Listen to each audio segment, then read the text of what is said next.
Good evening, everyone. I hope I am audible.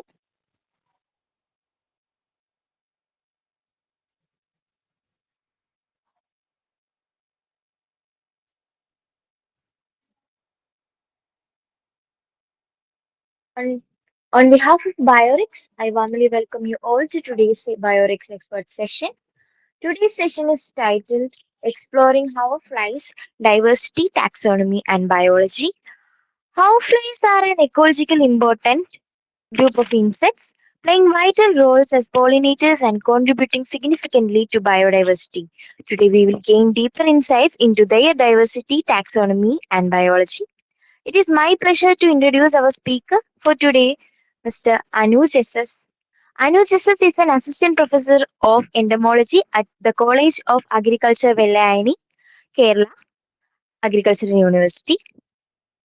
He previously served as a scientist at the National Pusa Collection (ICAR) Indian Agricultural Research Institute, New Delhi. With over a decade of experience in insect taxonomy, evolution, and hoverfly diversity, he has discovered several new species of fireflies, published extensively in reputed scientific journals, authored book chapters, and delivered invited lectures and training programs across India. His research also extends to other insect groups, birds, amphibians, and orniths, making him a distinguished expert in biodiversity studies. We are truly honored to have him with us today. Without further ado, I invite Mr. Anooj S S to begin today's session. Thank you.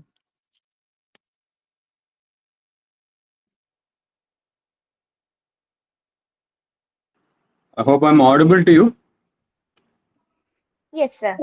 Yeah. So give me a second. I'll just switch on to my system. I'm on my mobile now. I'll just switch on to the system now. Just give me a second.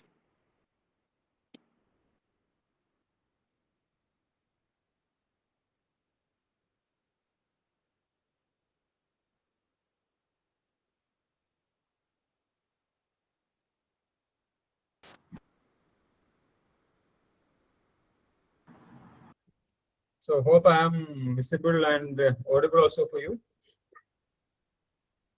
Yes, sir. Okay.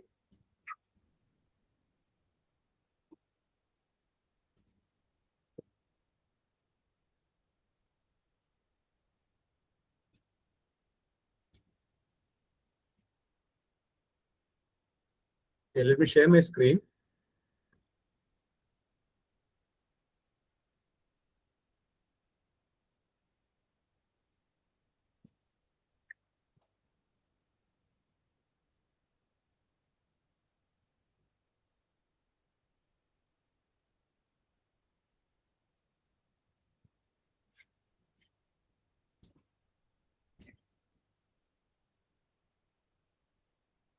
Okay, I think the screen has been shared. Anybody there? Can you just help me out? Screen shared there. Yes, sir. Okay.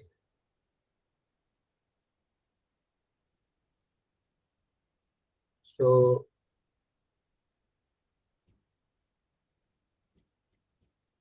are we good to go? I think screen is visible. Yes, yes. Okay.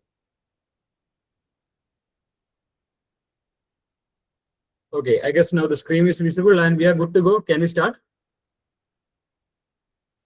Yes. Biorix team, can we start? Yes, Okay. sir. Please go ahead. Yeah, thank you.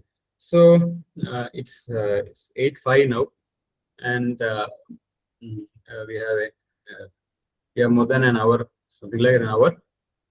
And first of all, I thank the Biorix team, especially Georgie and people around who has invited me and coordinated for this talk.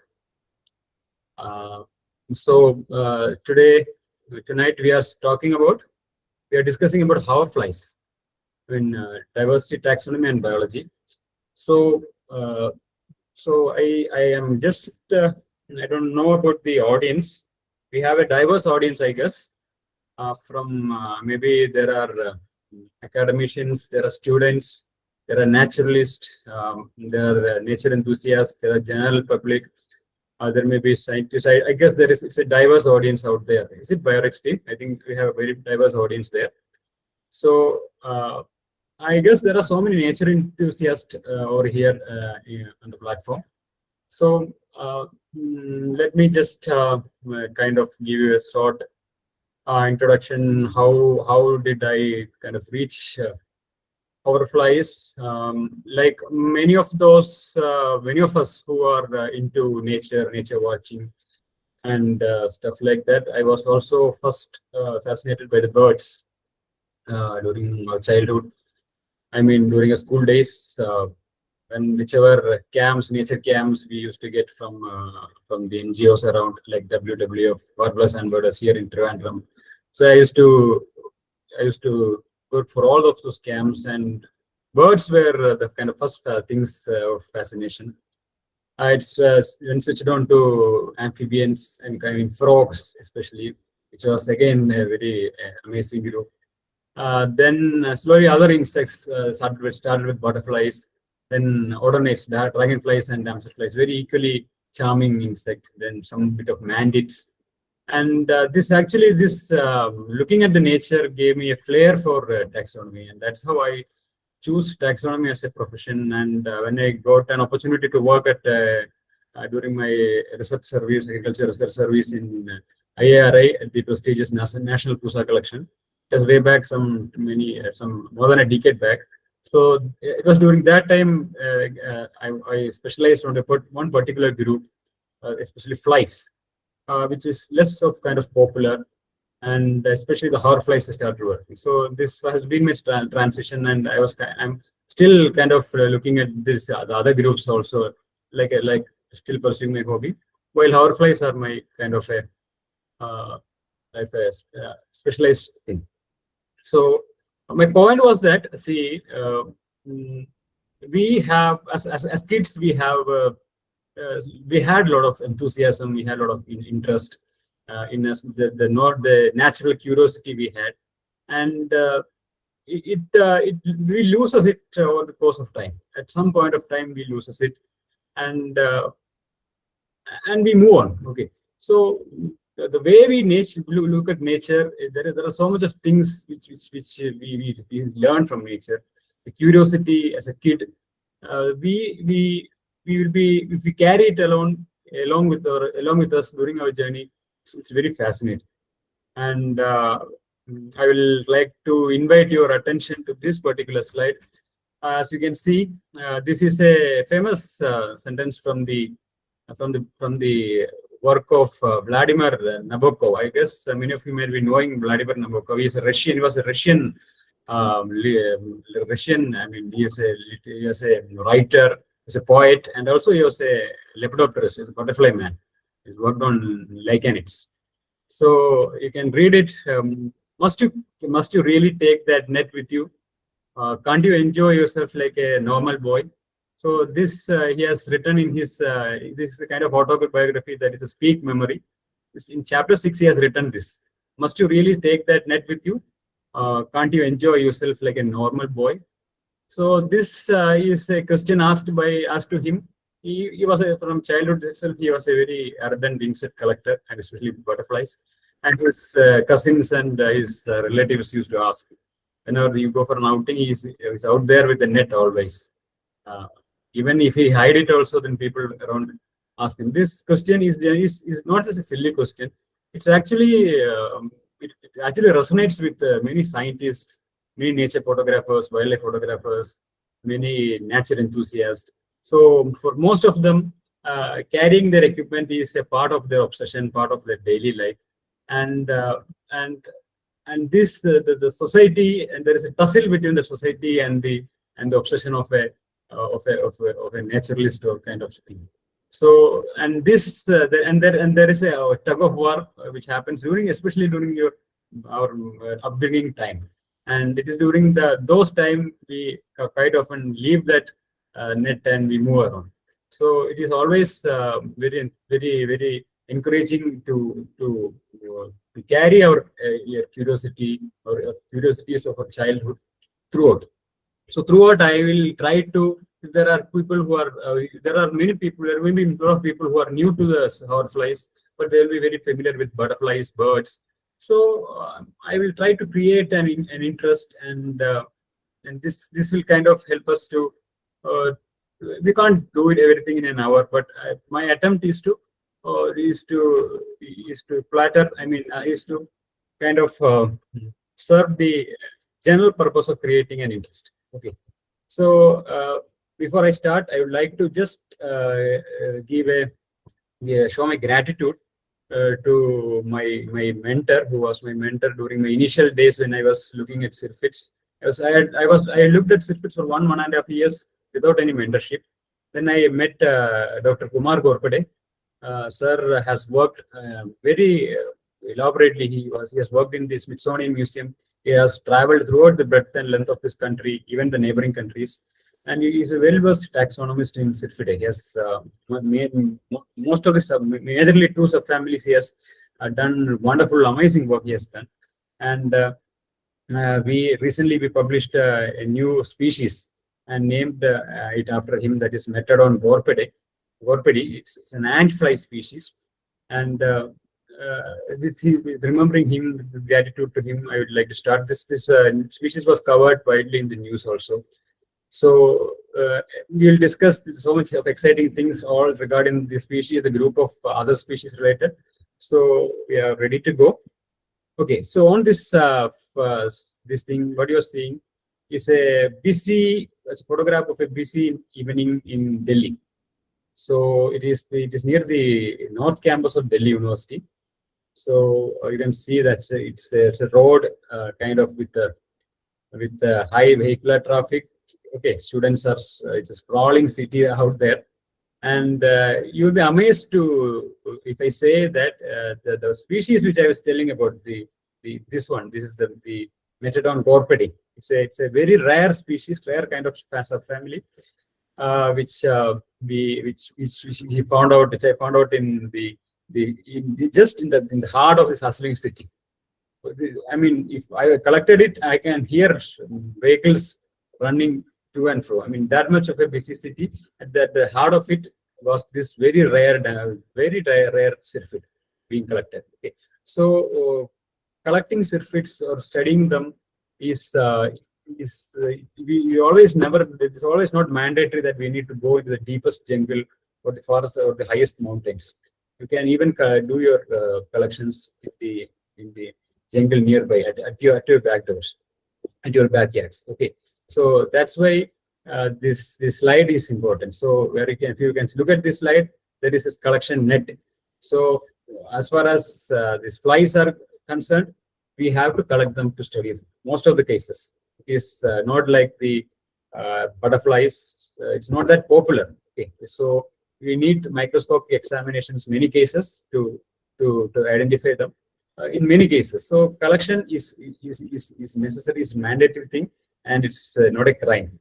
If we don't collect, we will not know what is out there, and slowly even the habitat will be degraded or will be lost without knowing what was actually living there. Okay, so when I tell about flies, generally what comes to your mind? You generally people thinks flies about house flies, mosquitoes, some bit of blowflies or fruit flies, or maybe drain flies. All of them very dull looking. Um, some of them disease spreading, and many people look them as a nuisance. And apart from maybe, I mean, they will not be knowing realizing the real value they are doing. But look at these particular slides. Now look at them. This is equally charming as that of a dragonfly or a damselfly, isn't it? Look at this, the colorations. Okay, and I feel it is equally charming as birds if you closely observe. Okay, so and as we have field guides for odornates, for dragonflies, damselflies, for butterflies, for birds in the Europe and America, this is now becoming a very important amateurist hobby. It is kind of becoming a hobby where people are and students, enthusiasts are looking at this the damselflies, sorry, the drone flies or the hoverflies as a hobby, carrying it around as a hobby. There are field guides getting published, But in India, we have a lot of steps to be taken before we reach that level. And let me just say something about the biology of these insects. So you see this photograph, you can see them near the flowers. That they are actually hovering. That's why they get the name hoverflies. Most of you know the drones. They hover in the flight. So that these flies are capable of hovering and taking nectar and doing courtship, doing mating in the flight. So that's why they are called as the hoverflies. And onto the right, you see they are the larvae. You can see the larvae, the green colored caterpillar kind of stuff. It's the larvae of these flies, the maggot of these flies, and they are very important predators of many soft-bodied insects, which cause major problem to our agricultural crops. So, they are biological control agents of many aphid species, many mealybug species, many soft-bodied insects. So on one side, you get a very efficient hovering pollinator, which goes and pollinates many wildflowers, cultivated flowers, wild trees. And on the other side, you get a very important biological control agent. And look at this twin benefit that these insects are providing. Okay, so they are belonging to the family Syrphidae. Hoverflies, they are called as Syrphidae. There are many names. Okay, so they are also called as flower flies. They are also called as drone flies. Okay, so adult pollinators and larval predators only. So this is the question I just wanted to ask. The previous image, you see adults are pollinators and larvae are predators. This is what most of the people around especially around the university systems, people think syrphids are just as pollinators and the larvae are predators. And I have seen many papers coming out where predator they publish non-predatory adults as predators. Okay, so let us see what is the real situation. So it is not just predatory larvae. You got a very interesting kind of larval biology. Okay, look at the number one image. Number one, it shows that maggot is feeding on the aphids. Okay, it feeds on very soft-bodied insects. Look at the figure number two. You see that maggot hiding inside a bulb. It's a bulb of a bulb of narcissus, an ornamental flower. So look at that. The larva is feeding on it. Okay, there are phytophagous ones. That is number two. Then look at three. You see that very beautiful hemispherical kind of thing. An ant is kind of coming and examining it, and that is yet another maggot of the hoverflies. That they are again predators of ant broods. Okay, and look at the figure number four. They are rat-tailed maggots. Okay, and they are again larvae of a drone fly. They live in dirty waters, feed on the decaying stuff. Some of them feed on decaying wood. Okay, and look at the adult. Adult are generally pollinators. Okay, so if you see an adult, it doesn't essentially mean that you're always going to get a biological control agent out there. So only one subfamily has got a ability to do this biological control kind of thing. Okay, so flower fly, are they generally they are called as hoverflies and flower flies. These are the most popular names. So flower flies, are they all flower flies? This is a question again I will pose to clarify many myths about these flies. So look at this image. This is an image of another subfamily. These are called as ant flies. Of course, they are hoverflies. They are called as ant flies. This is the only subfamily which rarely comes onto the flower. In hoverflies, this is the only group of insects which do not like the flower. They don't come to the flowers because they have got nothing to do with the flowers. Their biology thrives around ants. They live inside the larvae live inside the ant nest. The adult live around the ant nest. Okay, larvae feeds on the ant pupa, prepupa, ant brood. Okay, so these are the ant flies. Of course, our recent discovery of an ant fly, two species of ant fly, one was from Delhi, another was from Shirwani. Was again these are ant flies. Okay, one named after Dr. Kumar Gore. And these are the larval habitats. You can see some of them are aphid feeding, some of them feeds on bulbs, some of them they go and feed on kind of dirty waters. Okay, some of them are, you can see this is an ant nest, and you can see them. Some of them are kind of ant brood feeders. Some of them are resin feeders. You see tree saps and resins coming out. The adults go and feed on them. Some of them feed on the water fills of bromeliads, water fills of tree holes.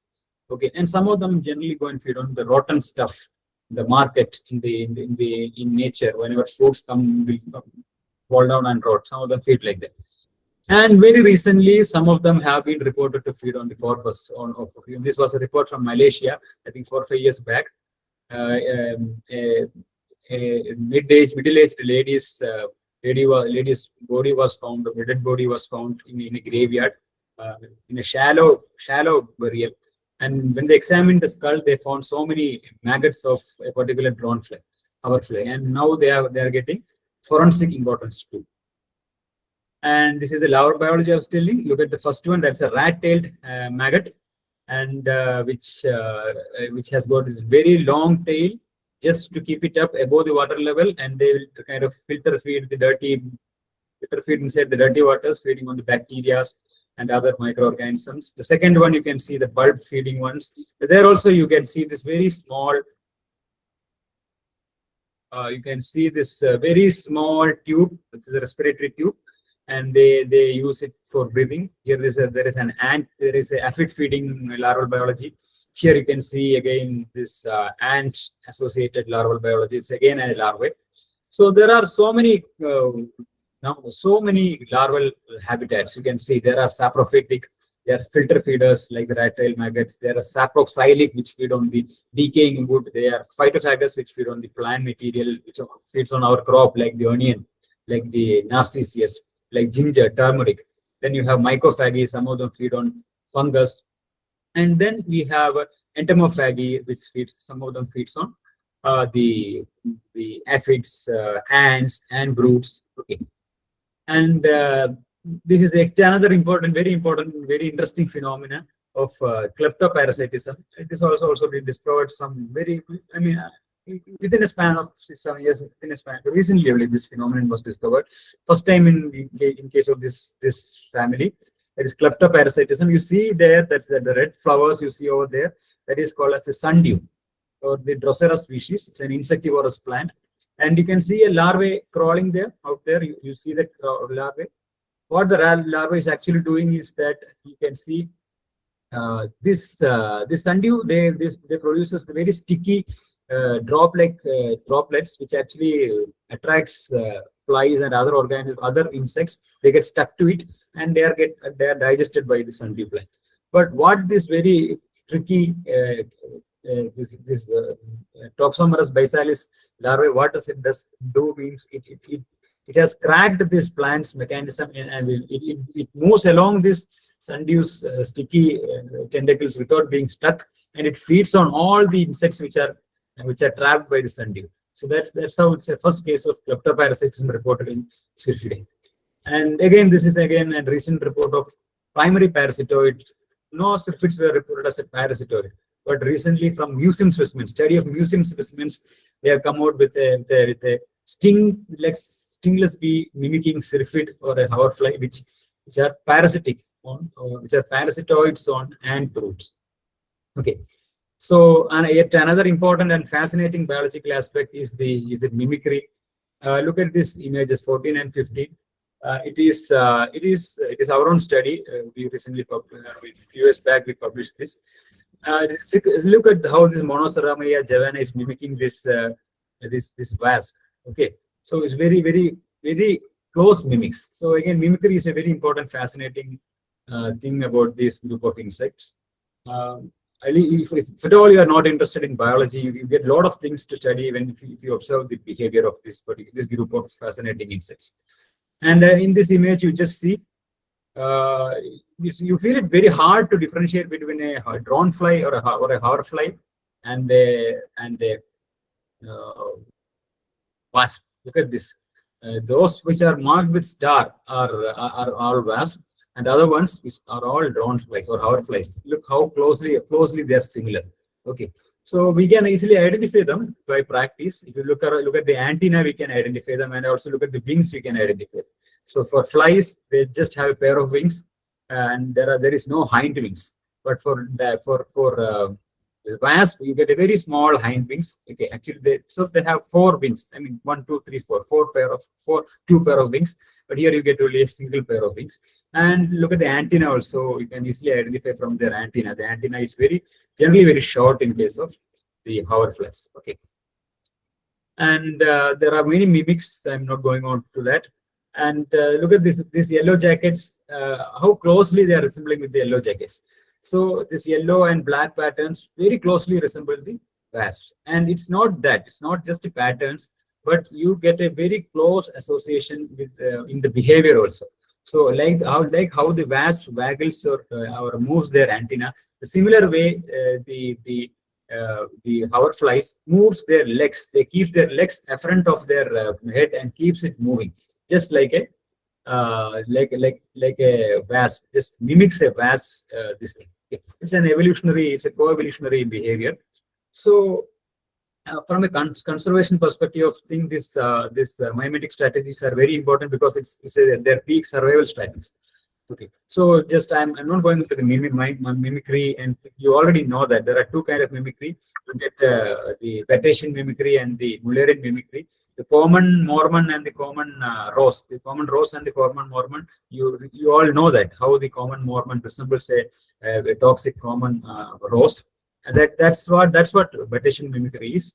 And you get a Mullerian mimicry where we have many species which are equally toxic. So in case of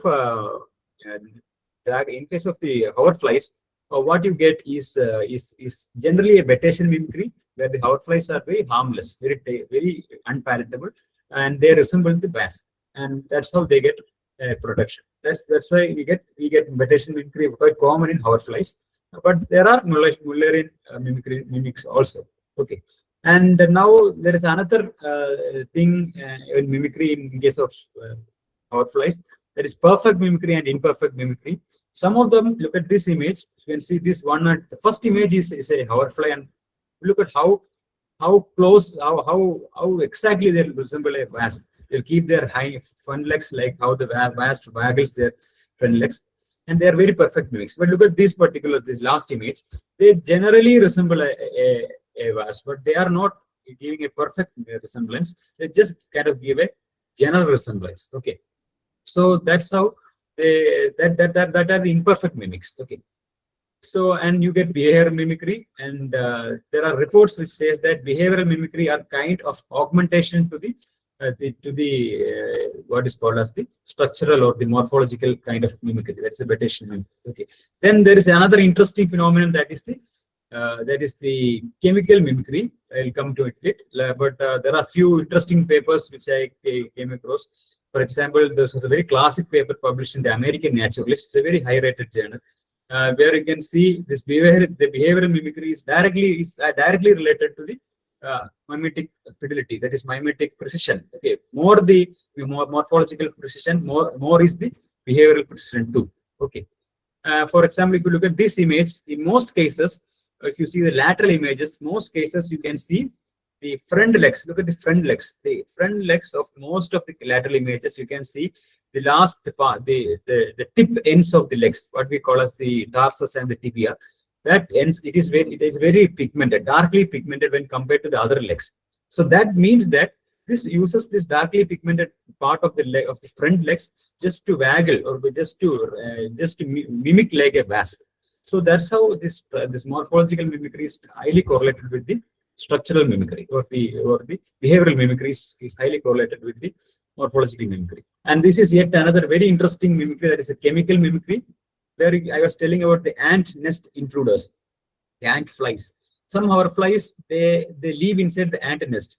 Can you imagine how if you just put your finger inside the ant will bite you badly? But these fellows have learned to intrude into the ant nest and live there happily. Why? Because they exhibit the same chemical odor as that of the ant nest. They secrete the same chemical odor, and there are so many. There is very high specialization of even a particular population is very specialized to a particular population of ants. They just resemble the same smell of those populations. of ants. So there is very close, intricate association between this ant flies, even up to the population level. That there was a paper published in Ecology Letters, which they studied populations of two species of one species of hoverfly and another associated species of ants to find very high specialization. Okay. In some cases, there is what is called as competitive mimicry, where many of the hoverflies, more precise they resemble a wasp, the more they are capable of deterring away their competitors. They will think that it's a wasp sitting on the flower, and the other competitors will not come. So these are some of the interesting biological facets of this group of hoverflies, into which so much of studies and hypotheses are working out. Okay, so now you look at this image. Don't you feel fascinated by the mixing up of colors? You see this bright yellow, orange, black, then your golden pilosities. Look at the structural features. So now we it's hard to figure out what a syrphid is. Okay, because structurally they are very diverse. So is the colors. So are the colors. Okay, so onto the field, in the field, when you reach the field, where can we find syrphids? So tomorrow you want to see some syrphids out there in the field. Where should we go and look for them?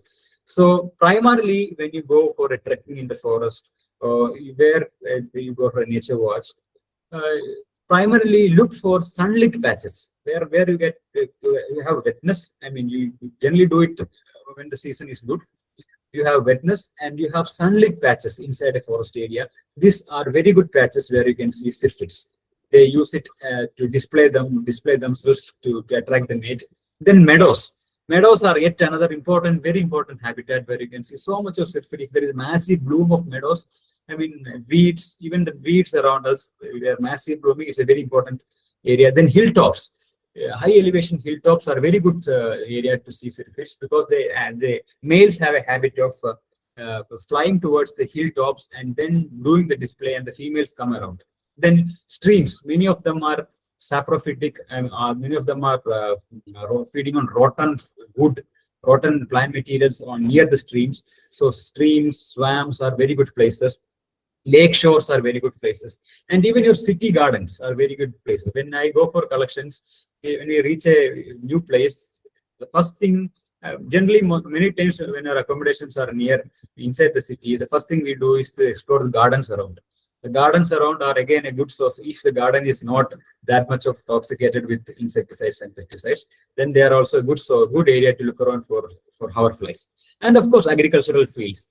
The crops like mustard, sunflower, your ornamentals are very good spots for looking for hoverflies. Okay, so then what is the relevance of this particular group of insects?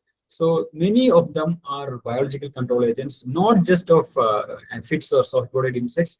Many of them are even used for control of weeds. For example, the genus Chelosia is very important in controlling of hawkweeds.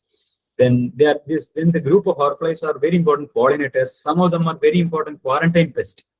Some like humorous. It's a very particular pest. If it is present in our export lot of ginger or turmeric, it can get rejected. Export lot of onion, it can get rejected. So they are very important in quarantine. Then ecological indicators. For example, in Europe, you look at this particular fly. The image is shown there at the corner. Blera is conserved is protected in the red list, and there are many microdontinia species there are many ant flies which are conserved in the red list. Then there are biological models to study mimicry, and of course, so many other interesting features, and many of them are gaining importance as forensic organisms. Okay, so this is our own report where we reported a quarantine-related humerus from Delhi. It was coming and feeding on tomato. Okay, another wasp mimicking horsefly. Okay, then coming about the diversity of horseflies. So worldwide, we have something like 6,000 species worldwide in around 210 genera. If you look at the Indian subcontinent, the whole of the Indian subcontinent, we had nearly more than 490 species in the Indian subcontinent. And if you consider India alone, we have something like 355 species. Okay. And if you consider Dravidia mean the central India, the peninsular India, and Sri Lanka, that constitute the Dravidia. That Dravidian constitutes of around 131 species. If you come at Kerala, look at Kerala, we have something like 59. Now it is becoming 60. Our students are finding new species over here. Around Kerala, we have around 59 to 60 species of hoverflies in here, over here in Kerala.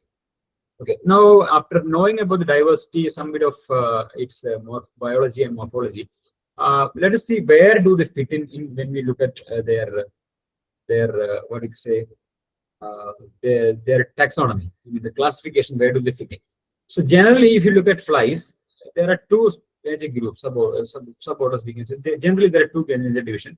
One with very slim thread-like antenna, which comes our mosquitoes. If you look at the catch hold of a mosquito and look at the antenna of the mosquito, it is like a thread. They're called as nematocerans. And the other groups, which has got a stubby antenna, which has got a very fleshy antenna, they are called as brachycera. Brachy means short, cera means antenna. So nemata means thread, and cera means antenna. One is the nematocera, another is the brachycera.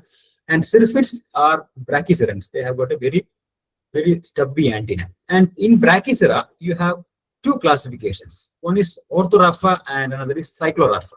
Basically, it depends on the way in which the pupa splits. Orthorapha means you have a straight split through with the pupa, the adult emerges. Cyclorapha means you have a cyclic split and through with the adult. And look at the pupa also. Cycloraphans, you have a very beautiful capsule-like pupa. In orthorapha, the pupa is like your beetle's pupa, where your appendages and all you can see outside. So actually, the syrphids come under, or the hoverflies come under the cycloraphans. Okay, so they are the cyclorapha, where you get very interesting cycloraphans in the field. You can easily. So this is very important when you when you catch hold of a fly. First, you have to know whether it is an orthorapha or a cyclorapha. Then only you can move ahead. Generally, for the beginners. So for if you look at the antenna, for the cyclorapha, you have a very stubby antenna, a very fleshy last amalgamation of last segments. It becomes a very fleshy. Sometimes it is long, sometimes it is short, but most of the case it is amalgamated, and it is a conglomeration of many segments. But if you look at the orthoraphan antenna, it is got a very stylish kind of antenna. There is no such a amalgamation. You get segments. You can see this distinct apical segments. Okay, it's a stylet kind of antenna. Here you have an aristate. So this basically helps us to differentiate between the primary level of classification. So I will not go into the more of technicalities of classification. It seems boring for some at least in many cases. Okay, so what actually defines a syrphid? So if you look at compared with other flies, they have what is called as a spurious vein. So spurious means a fake vein. If you look at the wings, you can see over here a vein which starts from nowhere. That is called as the spurious vein. Okay. So this is and generally unlike other flies, they are bristleless flies. Their body don't have bristles. Generally don't have. They have hairs but not bristles. But you look at house flies, horse flies, many other flies, they have very short and stubby bristles. And many of these hoverflies are very brilliantly colored, mimicking our hymenopterans or wasps. Okay. So there are few technical details over here, which I will not go into detail, but I'll tell when we reach the examples. Okay. So one challenging thing when you deal into the taxonomy or diversity of this kind of less popular group is that many times we need to identify this sclerites on the thorax, on the side of the thorax.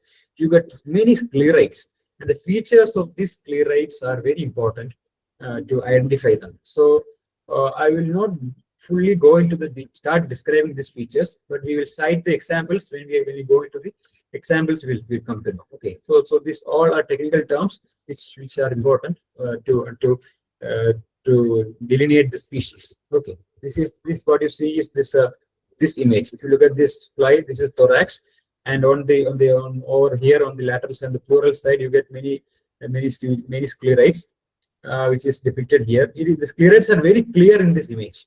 Okay, I mean, you can see what is the difference between 2 and 3, 1 and 2, 4 and 5. You can very clearly see in this line diagram. But when you look at the actual specimens, it becomes very confusing. So that is a major bottleneck for beginners. So it takes a bit of your brain, bit of, you need to crack it, bit of sitting for long hours, long periods, long months to understand this particular. If you're able to do that, then you can easily go enter into the taxonomic kind of thing. Okay. So we look at the subfamily level classification. So there are three subfamilies. There are four subfamilies actually. Microdontinae, you have Aristallinae, you have Cirphinae, and one Pipicinae. We have actually four subfamilies.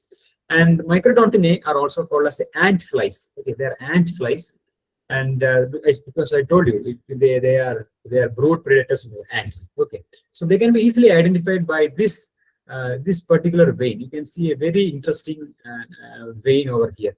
Okay, this is a spur. It's called a spur vein, which no other families have. Most of them have this spur kind of thing. And the first and foremost thing, generally we look when we look under the microscope, what we are looking is this post pronotum. I will show you in the upcoming images what is a post pronotum.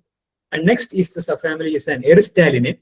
So Aristallinae you can easily identify looking at their mouth part. So look at this is an underside of the mouth part view. They have a notched mouth part. You see this U-shaped notch over here. The the mouth margins will be notched. You have see a very interesting notch over here, and many times you have a groove around the face. There is a groove around the face. These two are the very defining character of the subfamily Aristallinae. And then comes the subfamily Pipicinae. It's again a rare subfamily, like the Microdontinae, not that common. So here the oral margin is rounded and not more notched. And unlike the Aristallinae, here you don't have a facial groove, but you have a facial pit. You have a facial pit. So that's again how you differentiate the Pipicinae. And last is the Cirphinae. It's the most common subfamily, which includes the predators of the aphids. So here you get this particular sclerite, this post pronotum. They are bare. This particular sclerite is completely nude. It is not covered with any hairs. Completely exposed. So that is an important character, and so that's a basic character which you understand. You delineate as Cirphinae from other families. Okay. Then in most of the targets are quite visible in Symphony when compared to the other subfamilies. So when you come on to the Indian situation, we have in India also we got all the families, but most common family is the Symphony, Aristallinae, and Microdontinae. These are the most widespread family in India. Pipicinae we rarely encounter. So is Aristallinae, so are Microdontinae too. Okay, so this is how a very decent field day looks like. If you go for a horsefly catching, a very decent field day look like this. In the subfamily Microdontinae, that is ant flies, you are bound to get nothing. You will not get anything. Of course, we got in my personal experience over this more than a decades of collection. I have collected ant flies 4 times, 4 times in my lifetime. 4 times I have collected. That much rare it is. I mean, all are just encounters.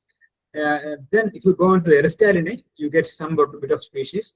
You can get almost 2 tribes you can get. And if you go to Cirphinae again, you can get some of this genus. This is how generally you expect the generic diversity on a decent field. Okay. So looking at Aristallinae, the subfamily Aristallinae. So I was telling about the characters of Aristallinae. You see this is the notch on the mouth, which is the general defining character of Aristallinae. Then you have a facial groove. So you see over here, this is where you get a facial groove over here. You get a very visible line over here. You have to catch the specimen and then look. And then post pronotum. This is the post pronotum. This was sclerite which I was telling. This is the post pronotum. It's just behind the eyes, this head region. Many times you have to just tilt the head to see this particular round sclerite. This is completely pilose. It's covered with so much of hairs. Okay. So in Aristallinae, the most common one is the Aristalis. It is not common in southern India, but very common in northern India, especially during the cold winters. So Aristalis is also called as the drawn flies, very common. And eyes, you look at the eyes character, it is very pilose, so much of hairs on the eyes. And I will not go into the other details like the sclerite characters. It becomes very confusing at this stage to tell the sclerite characters. And this is the other lagoon fly, or called as Eristalinus. They are very common in South India too. You have this Eristalinus anus, you have Eristalinus aeneus, you have this Eristalinus arborum. This arborum was a species which was found out in the skull, the forensic I was telling. This was a species which was found in the Malaysian study. Then obscuritas is very common in Kerala. Obliquus, all these are the lagoon flies. Okay, an important character is when compared with Aristotelis, if you look at the eyes are spotted. They got very interesting and very fascinating striations on the eyes. Okay. Now we look at Aristolodus, again a related genus. Here is the important character is I look at the fascia. The eyes have got a very interesting fascia lines on the eyes. Okay. Then another interesting genus is Phytomia. Phytomia, you quite often come across in these also are dirty water feeders, rat-tailed maggots. Very important character to identify this genus is fronts, that is the frontal area. This area will be having a very rough area just above the antenna. And they have a very rough area. I mean, there will be so much of rough surface over there. Okay. Then Mesembrius, this is known as the marsh flies, commonly called as marsh flies. And importantly, how do you identify them? You can see them.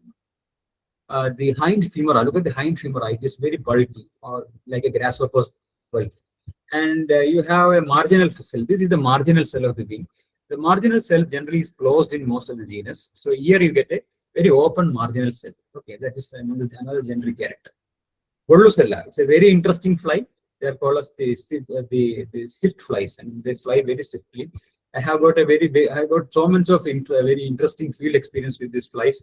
Once I was collecting in Shimla and in Solan, in a forest in Solan, and I saw very interesting this one. There's a very big Olucella flying around.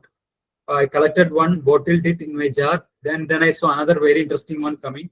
I collected it. The moment I collected it, I got a very painful sting from that insect, and it happened that it turned out to be a wasp, which was actually mimicking it.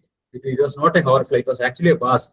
And almost 5 to 10 minutes, I was kind of I couldn't come out of the pain of that. It was very big wasp, not as Volucella. So Volucella, how can you identify them? You have this very strong.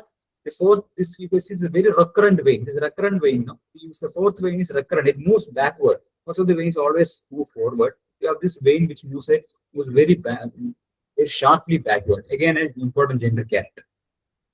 So in Graptomyces, again, a very interesting group of insects, of flies. Here also you have a divergent vein. A vein character is a very important character. It's a very beautiful looking insect, Graptomyces.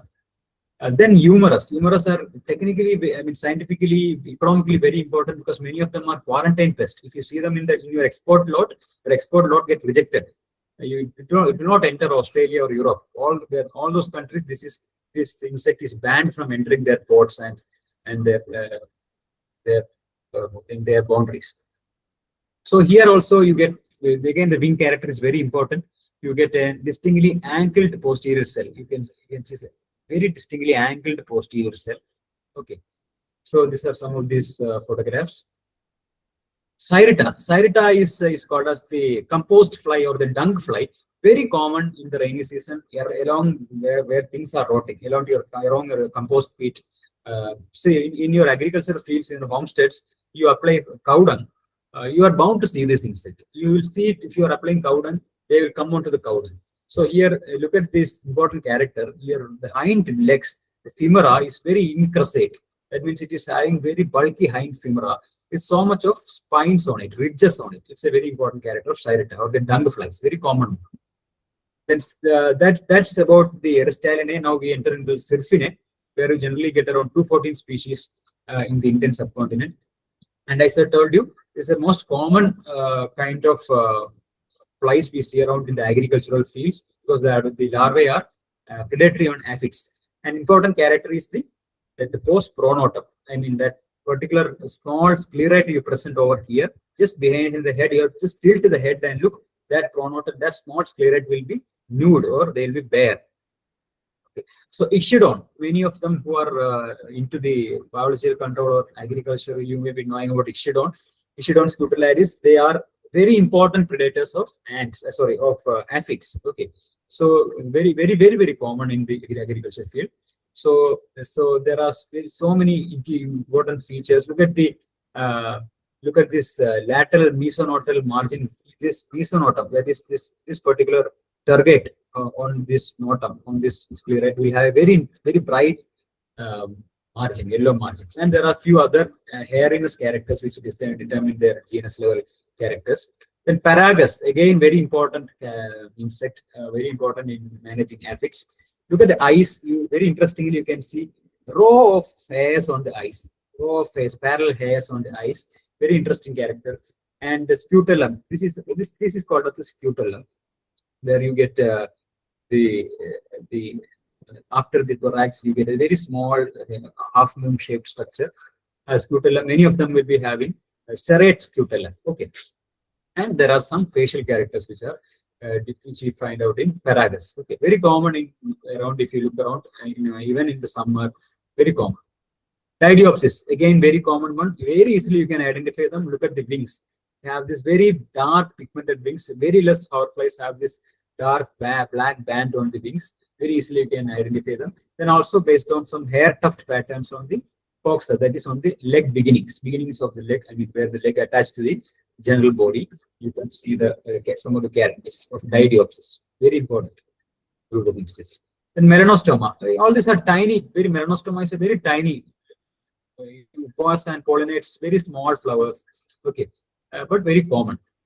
You can see around melanostoma if you collect with your nets or aspirator. It's a very ioneous and towards black. Generally, it looks blacks. And there are some important characters on the sternal region, that is on the underside of the thorax. Some important characters are there. Okay. There are generally two species which you come across in melanostoma oriental and univittatum. If you look at the facial profile, side view of the face, you can identify them easily. Then Alobaca, many of you might have photographed this. It's a very photogenic insect. You look at the abdomen. Abdomen is petiolated, having a very fine petiole. Okay, petiole-like abdomen. And look at this. Last segments are clubbed together. Okay, and they are also important predators. Okay, and you see the lower face. The lower face is again not that protruded in case of many other insects. Okay. These are the common species of Alobaca you see across Apicalis and Sapphirina. This is Asarkina. Many of you might have seen this or photographed this. Very interesting feature. Quite a big overflies. So look at the abdomen. Abdomen is marginated. If you look at the abdomen, it has got a very laterally compressed margin on the abdomen. So that is a very important character in case of this Asarkina. And some tergates. You have to look for some tergates to look at its where it is, which is bare or not. That has to be identified to figure out the species, the genus. And look at the lower face. The lower face is produced. Okay, that is again an important character. Okay, some characters like the metasternum, such characters are to be looked to confirm the genus. Spirophoria, again very tiny group of these things, hourflies which go and pollinate very tiny flowers, and many of them get confused this with the Chiron. Look at the abdomen; it's very elongated and parallel. Many are very slender, and you've got a very bright yellow scutum. The hairs on scutum, the color of the hairs on the scutum, it's very important. Then Epicirpus, or the marmalade, common marmalade hourfly. It's a very common. Many of them have photographed this, and it's very common one. Look at the Terga 3 and 4. It has got the yellow and black fascia on its body, and on the collar region of this thorax, you get a very interesting collar of hairs, a long collar of hairs. Okay, that is again an important genus character. So interestingly, see, I see many of the papers coming out. I mean, previously I used to see that where they will be describing Epicirpus viridarius.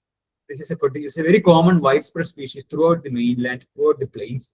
And Epicirpus balteatus is, you see them only in the highlands, of course not not in the South India's high elevations. In the northern India, Himalayan highland high elevations, you see balteatus. But people write they always get wrong with it. Many times for Viridarius, they go for writing as Balteatus. Why? Because Balteatus you can see only in higher elevations. And if you can look at the abdomen, Balteatus will not have any striations on the underside of the abdomen. But Viridarius, Epicephalus viridarius will have this very interesting black fascia on the underside. Scavia, again, very common in the form of sylphids in fields. Okay, if you, the important character is the eyes. Eyes are very hairy, and abdomen is strongly convex. You see very dome-shaped abdomen. You can see very dome-shaped abdomen, and it is strongly margined. The margins are very thick and narrow. I mean, it is chitinized. It is highly cuticle. It is having high cuticle content, and but it is narrow. Okay, and you have a very distinct vein. You can see this R4 plus Y. This vein is kind of weakly dipped. It has a very weakly dipped vein. But if you look at Aristoteline, you have a very strongly dipped vein. Okay. Again, Eupidos. Again, very important, commonly found syrphine. This is also quite a big syrphine. In the abdomen target 2, the target 2 will be having this fascia, this spots which are broadly fused. Okay, and there are some characters on the femora, last pair of femora. We have to look for some annuals on the femora to figure out the species. Okay, Spirophoria, I already told you about the species, very small one. Then looking at Microdontinae, you don't really expect to get them if you go looking for them. They are all chance encounters. Microdontinae, very rare insect. I told you about this particular vein, this spur vein. That's how to differentiate the subfamily. Okay, so this is Megalodon, which we recently discovered, and we have to look for some of the characters on pleural region to figure out the species. Okay, so these are some of the common ones which we can sometimes come across, which I have just covered it. And I'll just casually go through some of the photographs. I'm almost reaching my end of this talk. Some interesting genera I will again show. Okay, this is Chrysotoxum. This is very common in the coffee plantations in Wayanad, Idiki, and all. If you go, it's very common. It has got unlike other Syrphinae family, it has got a very long antennae, and if you look at the abdomen, it has got a very bulging abdomen. You see, it looks as though it is pregnant. So that's a very important character, and it's very peculiar, very closely arranged black and yellow. It's a very important feature of Chrysotoxum. Very beautiful and big, and very photogenic powerfly. Cryorhina, it is a bumble fly. It mimics a bumble fly. Look at the hairs. It is so as hairy as a bumble fly, and this mouth the pronunciation, the protuberance of this mouth region also very important. So again, at higher elevations, you see them very common in sub-Himalayas, Himalayas, and also sometimes you can see them across the hills of the South India. Ringia, again, see, look at Ringia. Look at the mouth. The Ringia, they look at the mouth. How the mouth is strongly pronounced upward, and this is again also very common in very interesting. You see them in South Himalayas, the Northeast Himalayas. Okay. They are actually adapted to go and take the nectar of deep flowers. Okay. This one, as well as the Lycastris. Look at the Lycastris. Very fascinating thing. Lycastris. You can get them in the Himalayas. I have never seen them. I wanted to see them in the field, but never seen. But look at the mouth part. Look at the long proboscis and the fronds. Look at the fronds, how long it is. Very interesting features. But we have Britishers collections from the Himalayas, like Lycastris, Darjeeling, Dehradun. Then Milesia. Look at Milesia. Again, it's called as common. It's commonly called as the giants. They are the giants of our flies. It is half the size of our index finger. Okay, so Milesia. The image on the left is Milesia casearia. This was the recent image with my own image. I collected from one of the forest, deep forest area in Trivandrum. It was very. See, this was this is the fly which over my years of collection, for this fly I have spent the maximum amount of time, I can tell. I have spent around 4 days, complete 4 days. 4 days means not just 1 hour, 2 hour. 4 days means 4 full days, from 8 a.m. till 5:30 till the light goes. I have uh, gone to the same spot again and again continuously for a week to collect this insect. And actually, they feed on rotting wood. In forest, you get trees falling, and they will fall there, they'll rot there, and it's a very natural habitat, and it has to be protected. Trees falling should be left there. And that's the niche of this insect. The larvae thrives feeding on the rotting wood. And once the tree fall there, there will be so much of thorny bushes and climbers growing around it. And no predators, no birds or no other small mammals can go and generally easily with ease they cannot go inside. That's its niche. It happily lives there. It is it hovers very slowly, but it hovers in this particular height. It is low height. It emits these bushes. This is the habitat. You can see this. You can see this was in the forest which I was collected it.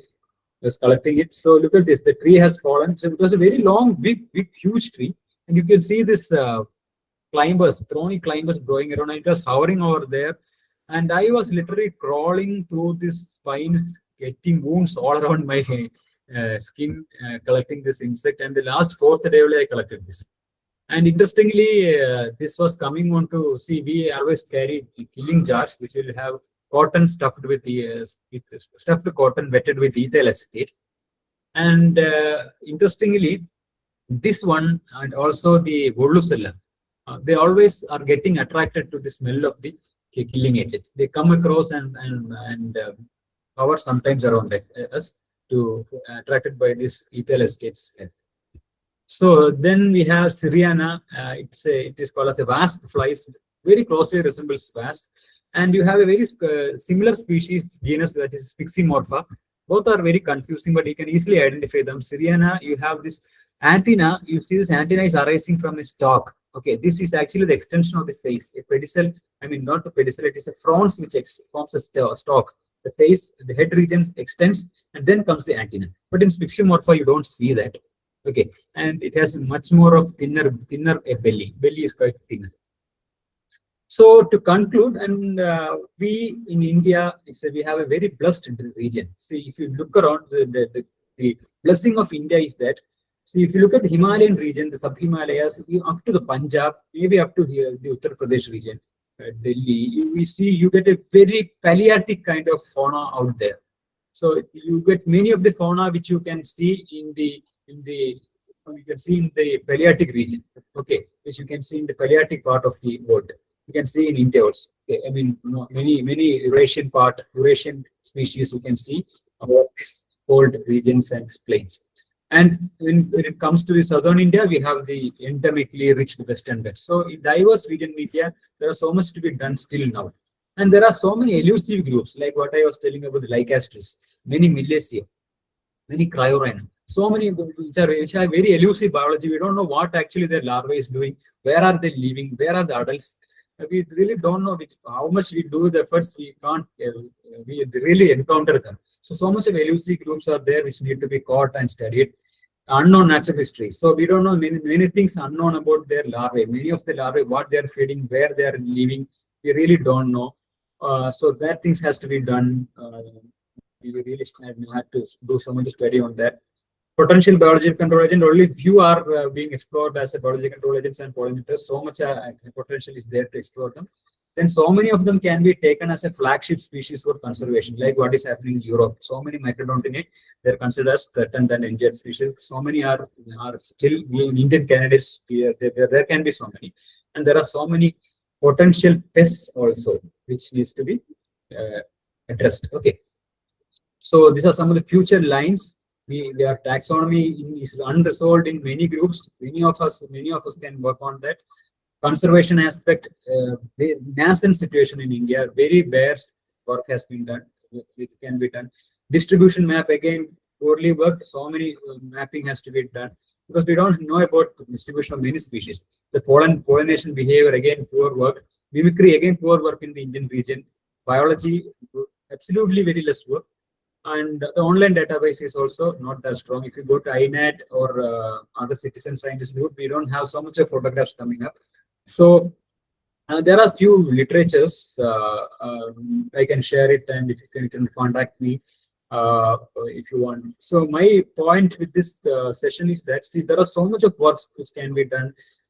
You people listening, you are maybe in the various part of the country, various habitats, various geographical regions. So the snippets around you will be different from the what from where I am sitting or I am collecting. So it's a collaborative thing. You can always kind of contact me. You can be in touch with me. It's not a isolated job. We can't finish the whole thing. For some other things to be done. So let us have a kind of interactions about what you are seeing, and we can always feel free to, because that is what is needed for Indian fauna. We don't have the academic structure or funds to support all lot of studies into the fauna. We have fund shortage. So amateur taxonomists and citizen scientists works are very important. And if you look around the Indian fauna of British India, so a hell lot of work is done by amateur scientists. If you look around in the West, amateurs are doing so much of magic in the sylphid fauna. During my conferences in one of the conferences in Greece, I have seen uh, so many people working on. I've seen medical professionals, nurses. I've seen working on houseflies in their free time. Very fascinating group to work, but we have to build collections, take photographs, and we can collect if it is not coming under. I mean, if we are not going entering into pristine areas for collecting, we have to always respect the laws. But what at least what is around us, we need to know. For that, collections are important.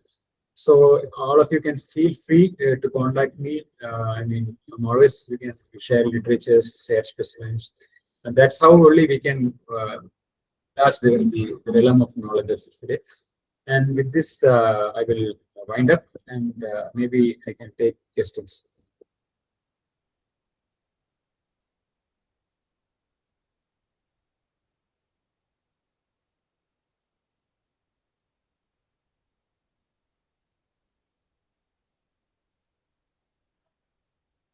Hi, if anybody has any questions, you can either turn on your mic or you can post your question in the chat box.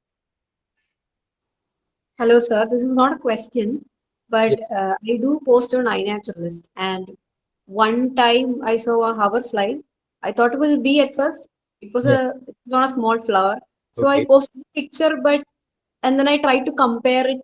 But even though there are, I think, around less than 800 photos of hoverflies in Kerala from my on iNet, Okay. most of them are not research grade, so we cannot compare it to something. So we can only rely on the AI thing. So Mm. I hope more identifiers also come for higher hoverfly, so we can also learn from them. Yeah, that is true. INET is not that populated in case of photographs of hoverflies, but uh, I am also not that active in INET. But it's a very good platform. We're planning to be active. So, and yeah, more of people should come and work on it, and more of field guides should come out. But it needs a bit of work in India before we come out with such work. And there are literatures, but it is scattered. That's the problem with the group. You have to go genus by genus and then figure out. That is the problem with it.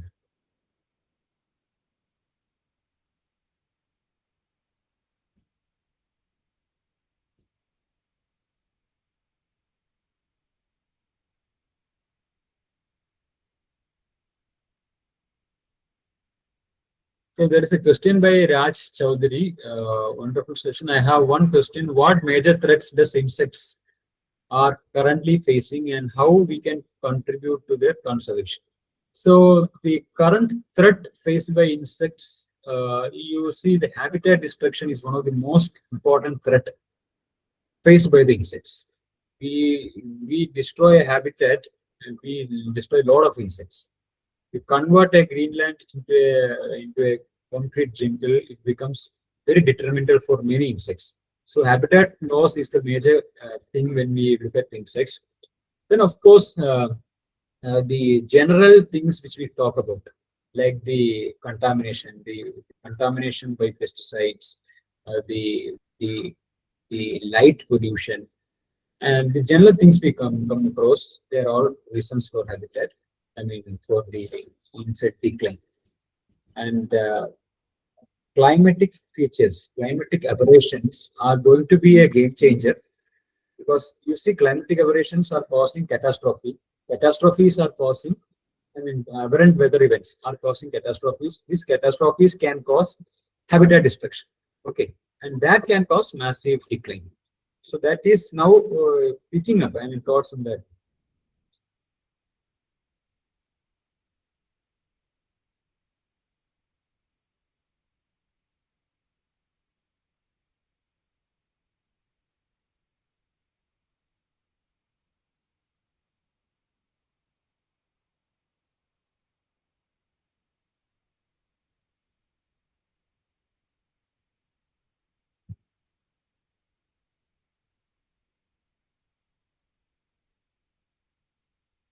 So, is there any more questions? I can take a few questions.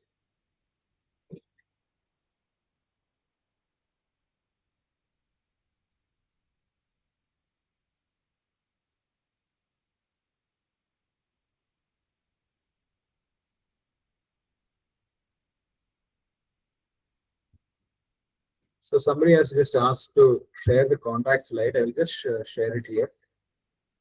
I think the slide is visible.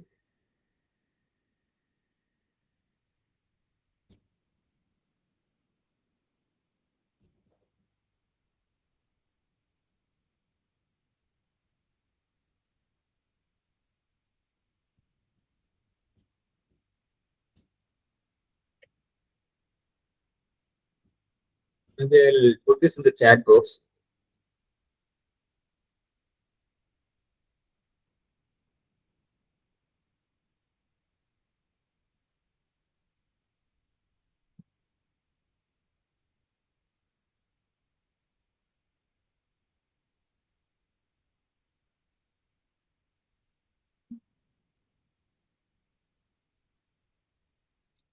Are there So any more questions or yeah, we can conclude?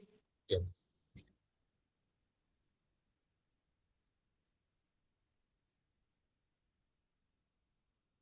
As we come to the end of today's session, we extend our heartfelt gratitude to Mr. Anooj S S for his enlightening and engaging talk on exploring hoverflies, diversity, taxonomy, and biology. Through his presentation, we gained valuable insight into the fascinating world of hoverflies, their diversity, taxonomy, biology, and ecological importance.